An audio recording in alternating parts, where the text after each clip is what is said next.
Comment est-ce que j'ai quitté la Belgique où j'ai grandi dans un centre réfugié depuis l'âge de peut-être 11 ans, d'accord?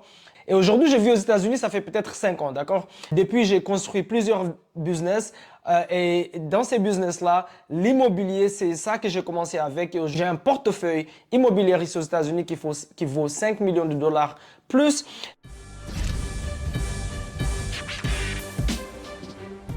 Bonjour tout le monde, bienvenue dans cet épisode de Boom Effect Podcast. Je suis Mamadou Diallo et cet épisode d'aujourd'hui, je vais vous expliquer comment est-ce que j'ai quitté la Belgique où j'ai grandi dans un centre réfugié depuis l'âge de 11 ans et j'ai vécu toute ma vie en Belgique, travaillé en Belgique, allé à l'école en Belgique et j'ai quitté la Belgique il y a 5 ans de ça. J'ai déménagé ici aux États-Unis et depuis j'ai construit plusieurs business. Et dans ces business-là, l'immobilier, c'est ça que j'ai commencé avec. J'ai un portefeuille immobilier ici aux États-Unis qui vaut 5 millions de dollars plus. Et sur cet épisode, je vais vous expliquer quel genre de mentalité est-ce que je suis venu avec aux États-Unis et comment est-ce que j'ai dû changer en tant qu'individu, comment est-ce que j'ai investi en moi sur mon développement personnel pour pouvoir accomplir tout ce que j'ai accompli ici aux États-Unis. En seulement 5 ans, des choses que j'aurais pas pu accomplir en Europe, peu importe si j'étais en France ou bien en Belgique, que j'aurais pas pu accomplir là-bas en 20 ans, 30 ans. D'accord? Le système est très, très différent. Mais bon, les individus changent pas tellement n'importe quel pays ou n'importe quel continent où tu vas. D'accord? C'est la mentalité qui compte. Alors, le podcast de Boom Effect, tous les lundis à 18h30, d'accord, heure new-yorkaise, on va mettre un épisode en ligne. Donc, abonnez-vous sur cette chaîne, comme ça vous ne ratez pas quand je mets du contenu pour vous aider sur votre journée d'entrepreneur, d'accord? Je n'ai pas parlé le français depuis 6 ans, je pense, et je ne vais pas m'excuser si je fais des fautes. Donc, laissez pas de commentaires pour me dire oui, c'est une, c'est pas un, c'est là, c'est pas le. Personne s'en fout. D'accord? Personne ne s'en fout de votre diplôme, personne ne s'en fout de votre français parfait. Ça ne va pas vous rendre riche. Cette chaîne, je l'ai créée pour vous informer, vous éduquer et vous aider à créer votre business et vous faire de l'argent aujourd'hui. D'accord? Pas pour que vous soyez un président de la République française, personne ne s'en fout. Et quand vous quittez l'Europe, la Belgique ou bien la France, vous vous rendez vite compte que le français, personne ne s'en fout. D'accord? La seule raison pour laquelle je fais du contenu en français, c'est parce que j'ai eu beaucoup de demandes. D'accord, je fais beaucoup de contenu d'anglophone depuis très très longtemps. Tous les amis que j'avais en Belgique ou bien même l'audience africaine qui me demande hey, ça a l'air intéressant ce que tu fais, mais on ne comprend pas ce que tu racontes. Est-ce que tu peux faire des vidéos en français? Et c'est pour cela que j'ai décidé de faire des vidéos en français. D'accord? Donc, bienvenue sur ma chaîne. Mon nom, c'est Mamadou Diallo. Je suis né en Guinée-Conakry et j'ai grandi en Belgique. Et ce que je voulais vous parler d'aujourd'hui, c'est avoir un objectif dans sa vie. D'accord? L'épisode d'aujourd'hui, on va se concentrer sur avoir un objectif. Pourquoi avoir un objectif, c'est important? Parce qu'il y a beaucoup de personnes qui vont à l'école sans objectif, qui vont dans un autre pays, dans un autre continent sans aucun objectif. D'accord? C'est pas grave de commencer une chose sans objectif. C'est pas grave de faire un voyage sans objectif et de prendre des risques. Mais quand tu arrives dans le continent, quand tu arrives dans le pays où tu vas, d'accord, surtout si tu es un adulte, d'accord, tu dois pouvoir t'asseoir et dire, OK, maintenant je suis ici. Maintenant je suis ici. Où j'ai dit que j'allais aller, je suis ici. C'est quoi l'objectif maintenant? C'est quoi l'objectif? Et moi, pourquoi j'ai réussi en très peu d'années ici aux États-Unis? C'est parce que je suis arrivé ici avec un objectif très très précis et je me suis concentré sur cet objectif. J'étais un agent commercial belge. D'accord, pour les chemins de fer belges et les chemins de fer internationaux. J'ai travaillé pour le Thalys, je travaillais pour l'Eurostar, d'accord. Quand tu venais à Bruxelles-Nord pour acheter les tickets de train, là, tu es peut-être venu dans mon bureau pour acheter ça, d'accord. Donc, c'était ça mon travail. Mais j'en avais marre de travailler pour quelqu'un d'autre. Je voulais toujours commencer un business à côté, mais j'ai jamais réussi en Belgique. J'ai commencé plusieurs choses qui n'ont pas réussi parce que j'avais les mauvais partenaires, j'avais des mauvaises fréquentations. Le marché belge, trop petit comme pays, tout le monde se déteste là-bas. Les gens qui parlent néerlandais, français et Dutch, tout le monde se déteste, d'accord? Si tu dis à un néerlandophone bonjour au travail, même s'il parle français, tu vas passer une très très mauvaise journée. J'en avais marre de ces mentalités trop fermées, donc j'ai décidé de me barrer. Mais quand je suis arrivé aux États-Unis, mon objectif c'était de devenir investisseur immobilier. C'était ça mon objectif, il était très très clair. D'accord? Je ne suis pas venu ici pour voir Miami. Je ne suis pas venu ici pour visiter des buildings. Je ne suis pas venu ici pour voir les femmes américaines ou bien pour rencontrer Nelly ou 50 Cent. Je m'en fous. Je suis venu aux États-Unis pour un seul objectif, c'est devenir un investisseur immobilier. Et j'ai appris qu'ici aux États-Unis, ils ont ce concept qu'on appelle wholesale real estate. J'ai fait des vidéos. Je ne vais pas vous expliquer ici ce que c'est, mais j'ai fait des vidéos sur cette chaîne. Allez-y, regardez ces vidéos où j'explique le concept du wholesale real estate. D'accord? C'est avec ça que j'ai commencé parce que j'avais ni argent, j'avais pas de licence, j'avais pas d'expérience. Et commencer avec le wholesale real estate vous permet de développer des compétences dans la vente, le marketing, d'accord? Et vous pouvez le faire sans argent, sans licence, sans crédit et commencer à vous faire de l'argent et après vous commencez à acheter des biens immobiliers pour les garder en tant que biens locatifs, d'accord? Mais quand je suis arrivé ici, mon objectif, il était très très clair. Je me suis donné une année pour prouver le concept. Soit le concept il marche, soit il ne marche pas. D'accord? Et quand je suis arrivé ici, je me suis dit, OK, mon objectif c'est devenir un investisseur immobilier, pas un agent immobilier, un investisseur immobilier. Et comment est-ce que je peux faire ça? J'ai appris qu'ici aux États-Unis, toutes les données sont publiques. Ça, c'est de 1. Trouver les données pour trouver les biens immobiliers, c'est public. De 2, ici aux États-Unis, ils ont un concept où tu peux mettre une maison sur contrat et tu prends ce contrat et tu vends ce contrat, juste le contrat. D'accord? Tu vends ce contrat et tu peux te faire 10 000 $, tu peux te faire 60 000 $, tu peux te faire 5 000 $. Peu importe. La somme que tu te fais a à voir avec ton habilité de négocier. D'accord? Et donc, je me suis dit, OK, je vais commencer par ça. Pourquoi? Parce que ça ne demande pas beaucoup d'argent. D'accord? Je peux le faire en montant dans ma voiture et aller trouver des maisons lapidées qui sont abandonnées, les mettre dans une application et puis appeler ces propriétaires et leur demander s'ils ont envie de vendre. Très, très simple. Ça, je peux faire. Ça, c'est de 1. Deuxièmement, je n'ai plus envie de travailler pour quelqu'un d'autre. Ça veut dire que quand j'arrive ici aux États-Unis, mon objectif, ce n'est pas de chercher un travail. Quand je dis un travail, ça veut dire quoi? C'est pas de chercher un travail dans un restaurant, c'est pas de chercher un travail dans un bureau, c'est pas peu importe. C'est pas de chercher un travail. Pourquoi? Parce que si je travaille pour quelqu'un d'autre et que je suis dans un bureau ou bien dans un magasin ou bien dans un restaurant, je travaille de 9h à 18h ou de 9h à 23h, devine quoi? Il y a une autre personne, un autre adulte qui contrôle tout ce que je fais. Je peux pas répondre au téléphone quand je veux, je peux pas faire des appels quand je veux, je peux pas appeler les propriétaires de ces maisons quand je veux, je peux pas apprendre les compétences que j'ai besoin, dont j'ai besoin pour devenir un investisseur immobilier. Je peux pas lire les livres, je peux pas écouter les vidéos en ligne, éducation, tout. Aujourd'hui, tout est gratuit, tout est sur YouTube. Vous n'avez même pas besoin d'aller à l'école pour ça. Mais vous avez besoin de temps. Vous avez besoin de temps. Le temps, c'est plus important que l'argent. Le temps, c'est un luxe. Donc, vous avez besoin du temps de vous asseoir tous les jours, 4 heures, 5 heures du temps et apprendre les compétences dont vous avez besoin, même si c'est en ligne, sur votre téléphone ou sur l'ordinateur. Donc, je me suis dit, si je viens ici aux États-Unis et que je vais appliquer pour un travail et je commence à travailler dans un bureau ou bien dans un restaurant, devine qu'est-ce que j'ai pas? J'ai pas le temps. Maintenant, non seulement je suis pauvre, mais j'ai pas le temps. Ces deux combinaisons-là, c'est un désastre.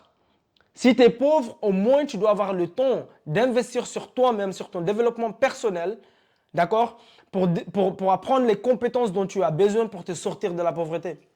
Mais si tu es pauvre et tu n'as pas le temps parce que tu as 3 boulots et tu n'es même pas assez payé pour payer ton loyer, devine quoi? C'est foutu, personne ne peut t'aider.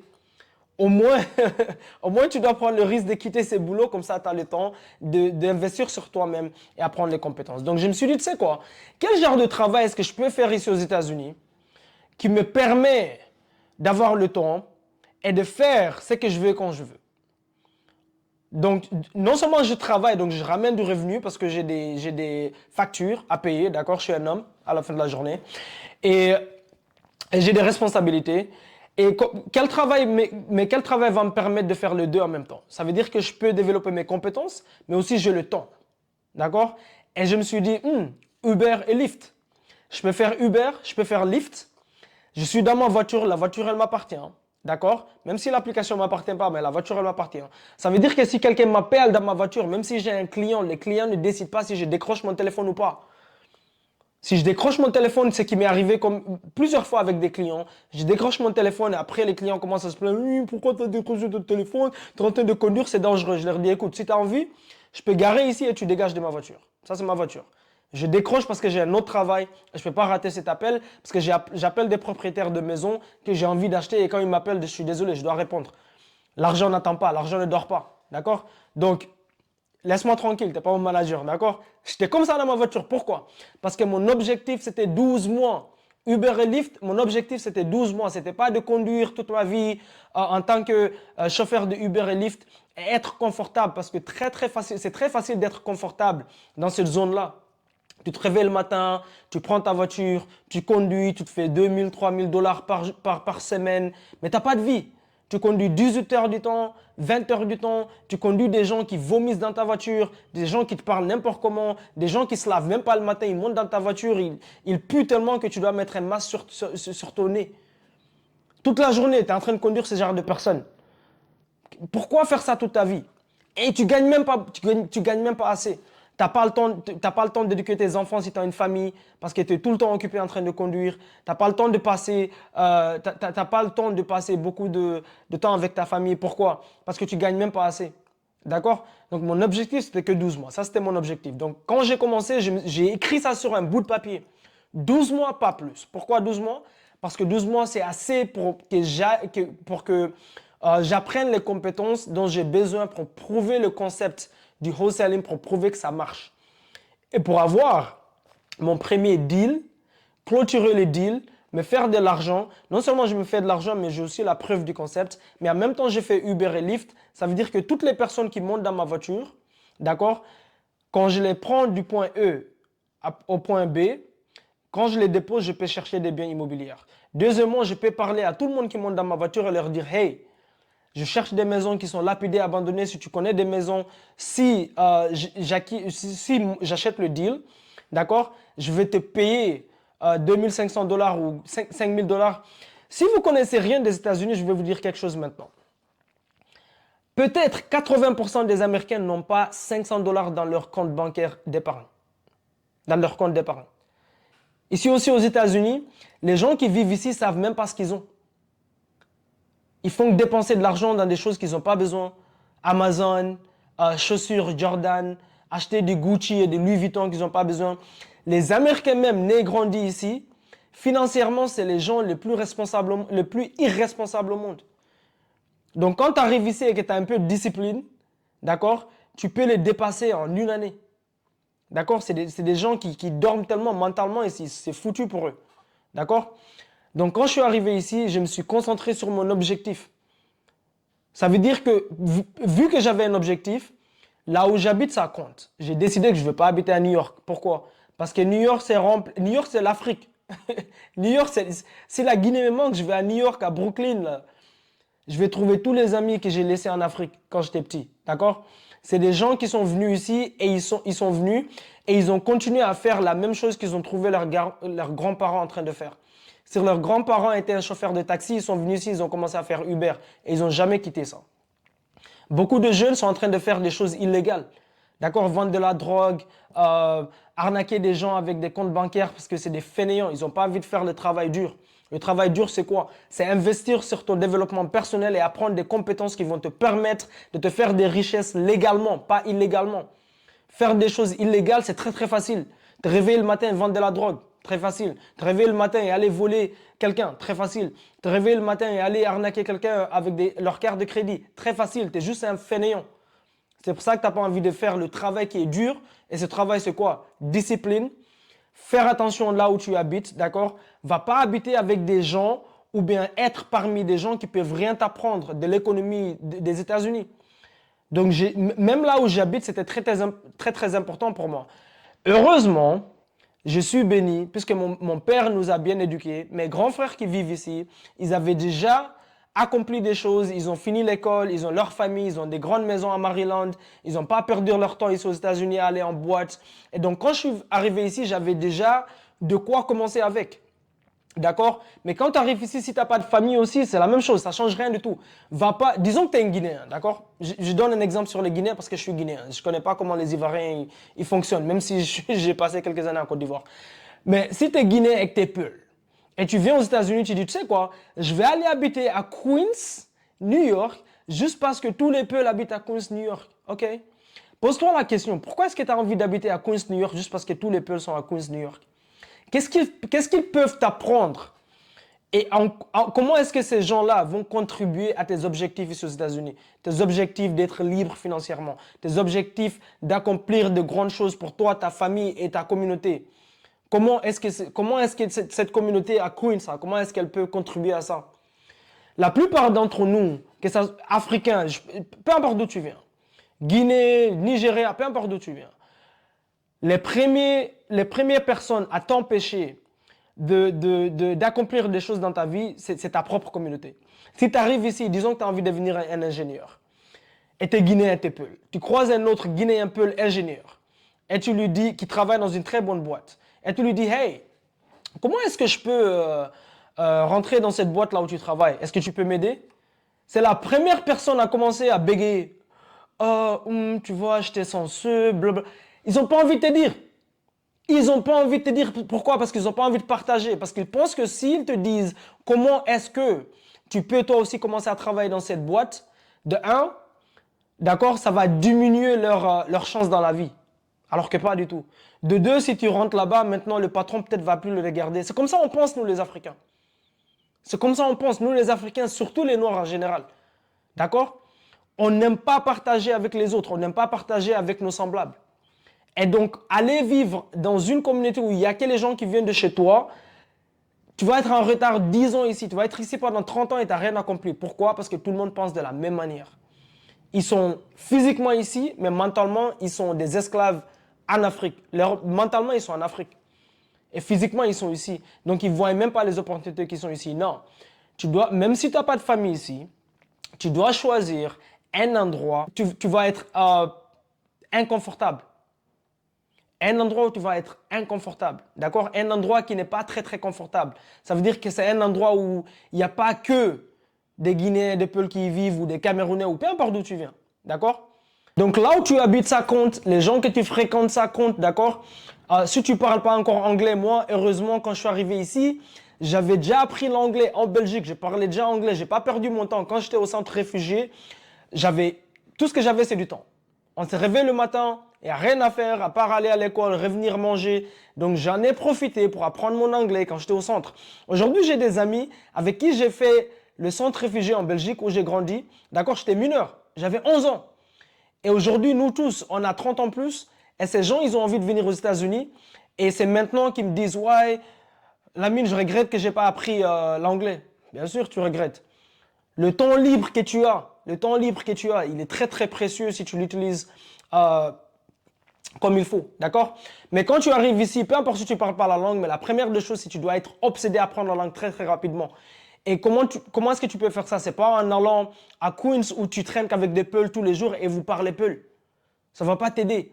Tu dois aller fréquenter des gens qui ont envie de faire ce que tu as envie de faire. Donc moi, quand je suis arrivé ici, je me suis dit, ok, tu sais quoi? Première des choses, je ne vais pas répéter les mêmes erreurs que j'ai fait en Belgique. J'avais des amis, tout ce qu'on fait, c'est aller en boîte, parler de meufs, perdre du temps. J'ai commencé quelques business, mais c'était avec les mêmes amis, donc ça n'a jamais fonctionné. Donc ici, je n'ai pas besoin d'amis, je n'ai pas envie de me faire des amis, à part des amis qui sont en train de faire ce que j'ai envie de faire. Quoi? Des amis qui ont déjà accompli et qui ont déjà réussi dans l'immobilier. Donc je vais aller dans des networking events, d'accord? Et je vais rencontrer des nouvelles personnes. Là où j'habite à Maryland, tous les week-ends, je vais aller faire du networking avec des gens qui ont déjà réussi dans l'immobilier parce que c'est ce que j'ai envie de faire. Qu'ils soient blancs, noirs, chinois, peu importe. Mais je n'ai pas choisi ma location par rapport à ma communauté. Je vais aller d'abord investir en moi, d'accord? Investir en moi, devenir une meilleure personne, avoir de meilleures compétences. Et après, quand je réussis, maintenant je reviens vers ma communauté et j'éduque ma communauté. J'aide à changer les mentalités de ma communauté. D'accord? Mais si toute ma communauté pense d'une même manière et je traîne avec eux, devine quoi? Tu es le produit des 5 personnes que tu traînes avec le plus. Et tu es le produit de ton environnement. Donc là où tu traînes, là où tu vis, là où tu dors, les gens avec qui tu parles tous les jours, tout ça compte. Tout ça compte. Si tu parles tous les jours avec des gens qui sont mentalement pauvres, je ne parle pas de financièrement pauvres. Ton compte bancaire, il peut être vide, mais ta mentalité, c'est une mentalité qui est optimistique, d'accord? L'acronyme ici que vous voyez là, le BOOM ici, d'accord? Le B, ça veut dire brave, D'accord? Et puis le deuxième O ici, c'est être obsédé. Être obsédé par quoi? Être obsédé par par tes objectifs, être obsédé par tes rêves, être obsédé par les changements de mentalité, d'accord? La manière dont tu pensais avant, pour être une meilleure personne, tu dois changer cette manière de penser. D'accord? Et l'autre O, c'est pour être optimistique. Optimistique, c'est quoi? C'est une personne qui pense toujours positif, une personne qui a toujours de l'énergie, une personne qui a toujours envie d'apprendre, qui est toujours, d'accord, une personne qui est plaisante d'être aux alentours d'elle, d'accord? Et le M, c'est pour mindset. Mindset, c'est bien sûr la mentalité, d'accord? Ta mentalité, c'est tout. Ta mentalité, c'est 99% du travail. 1%, c'est le vrai travail, mais 99% de ce que tu dois changer, ça se passe ici, dans la tête. Donc, tu peux être financièrement pauvre dans ton compte bancaire, mais si tu es mentalement pauvre, personne ne peut t'aider. Tu dois d'abord changer ça. D'accord? Donc, je me suis dit, je vais traîner qu'avec des gens qui ont la mentalité dont j'ai envie d'adopter. Même sur mes réseaux sociaux que j'avais en Europe, j'ai tout supprimé tous mes amis et j'ai commencé à me faire des nouveaux amis. Des nouveaux amis qui sont dans l'immobilier, des nouveaux amis qui sont des investisseurs immobiliers. D'accord? J'allais sur des événements virtuels sur mon ordinateur où ils parlent que d'investissement, ils parlent de lire des livres, ils parlent. J'ai arrêté d'écouter la musique par exemple qui ne sert à rien du tout. J'ai commencé à écouter, soit j'écoute des livres audio, soit j'écoute du podcast sur l'investissement immobilier. D'accord? Donc, quand je suis arrivé ici, je suis devenu obsédé par mon objectif. Obsédé par mon objectif. Tous les jours, je parle que de ça, je mange ça, je bois ça. Tu peux me parler de rien d'autre. Tu peux pas m'écrire commencer à me parler de meuf, tu peux pas m'écrire commencer à me parler de boîte de nuit, tu peux pas m'écrire commencer à me parler de futilité. J'ai pas le temps. J'ai pas le temps. Pourquoi? Parce que je sais pourquoi je suis venu ici. Et j'étais clair sur mon objectif. Donc, même si maintenant tu viens d'arriver, ou bien tu es arrivé ici il y a très très longtemps et tu te dis, tu sais quoi, j'ai perdu mon temps, j'avais beaucoup d'objectifs, mais quand je suis arrivé ici, je me suis complètement distrait. Écoute, réveille-toi. Il est temps de te réveiller. Retourne sur tes objectifs. Change tes amis. Change la manière dont tu penses. Change les conversations que tu as tous les jours. Change ton environnement. Change ta location s'il faut. On est aux États-Unis ici, on n'est pas en Afrique. Tu peux aller vivre n'importe où. Tu n'es pas marié. Le quartier, ce n'est pas ta femme. Tu peux déménager. Le quartier, ce n'est pas ton mari. Tu peux déménager. Mais tu dois changer ici. D'accord? Donc, pour réussir aux États-Unis, les opportunités sont là. D'accord? Très, très facile. Non, pas très, très facile. Très, très simple. Je retire ça. C'est pas facile. Très, très simple. Mais il faut avoir... Dans la vie, peu importe où vous êtes en vérité. Peu importe où vous êtes. Si vous avez des rêves, des ambitions et votre objectif, elle est claire, ce que vous voulez accomplir est clair dans votre tête et vous êtes motivé à faire le travail qu'il faut, être discipliné, vous réveiller le matin, lire les livres qu'il faut, investir en vous-même, d'accord? Apprendre des compétences que vous pouvez utiliser aujourd'hui, pas en 1980. D'accord? Par exemple, aujourd'hui, vous devez apprendre des trucs comme le marketing et la vente. Arrêtez d'aller étudier du journalisme stupide. Arrêtez d'aller étudier pendant 7 ans. Vous étudiez du maths X plus Y plus H carré, machin. Personne s'en fout. Même si vous voulez un très bon travail, personne ne va vous demander, hey, c'est quoi X divisé par H? On s'en fout. Les gens, ils veulent savoir c'est quoi tes compétences. Est-ce que tu sais vendre? Est-ce que tu sais attirer des clients? D'accord? Est-ce que tu sais faire du marketing? Est-ce que tu sais construire une maison, par exemple? Travaille avec les mains aussi. Ça, c'est des choses aujourd'hui que l'économie en a besoin. D'accord? Être un électricien. D'accord? Être un plombier. Un plombier. D'accord? Mais vous asseoir là pendant 10 ans, étudier des maths, à part si vous voulez devenir un ingénieur ou bien un pilote ou bien un programmeur, des trucs comme ça.